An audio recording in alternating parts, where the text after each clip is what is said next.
Hello, this is Stephanie Kimball, and it's August 28th, 2020, and I am here to talk about the 21-day challenge to dismantle structural racism that was put out by the Presbyterian Church. I just wanted to introduce you to Rosie. She's kind of peering over my head here. You can see her nose. This is Rosie, my dog. She's going to be joining us in the background today, if you're wondering what that is. But yes, we're going to talk about the subject of racism again today. And I just wanted to begin with saying that I know this can be an uncomfortable subject sometimes, and you really have to go outside of your comfort zone sometimes when you're talking about it. And it does bring a lot of emotion and uncomfortable feelings when we talk about racism. And I have to say that doing these videos is way out of my comfort zone. I've never really done this before, and talking to my camera and then putting it out online scares the death out of me. But I'm willing to get outside my comfort zone and do this because I think it is such an important topic to discuss. So we're going to talk about day 2. I keep saying week. If I say week, I mean day. Day 2 of the challenge is reading from our anti-racism study guide called Facing Racism. So in the study guide, it talks about 4 biblical themes that can ground and motivate anti-racism. And the 4 themes are creation, image of God, God loves diversity, and God loves justice. And there was something I saw on Instagram yesterday that I'm going to share with you because I just loved it. It said, justice is a God idea. It's not a liberal idea. It's not a political idea. It is a God idea. I just love that one to share. The first theme, creation, is basically saying we are all part of God's intricate and amazing creation.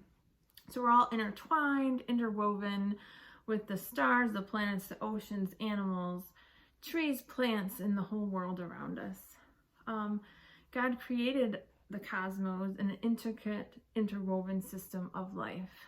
When humanity elevates one group over another, or falsely declares particular groups less than others, we usurp God's place as the creator of all of this. We deny our inner relation and proclaim our judgment more powerful than God's. So that is the first theme of we are all part of God's intricate and amazing creation.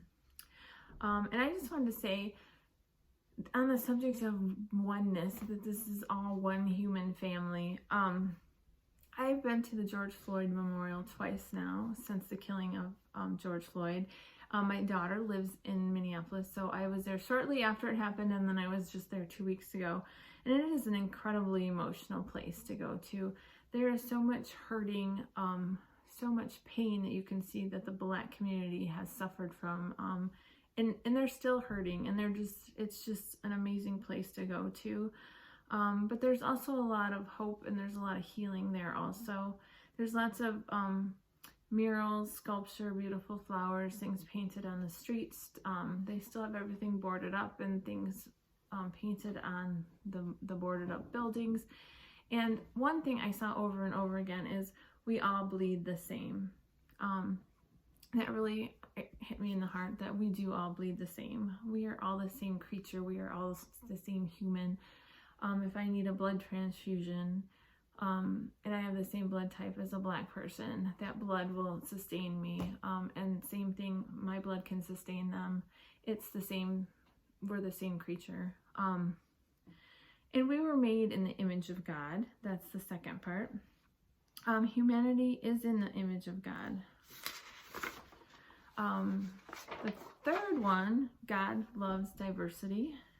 And we're fundamentally the same, as I said, but the differences between people are also valuable.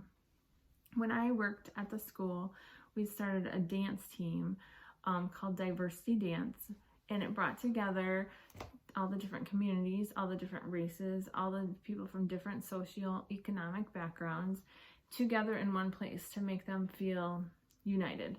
And dance is a great thing to bring people together.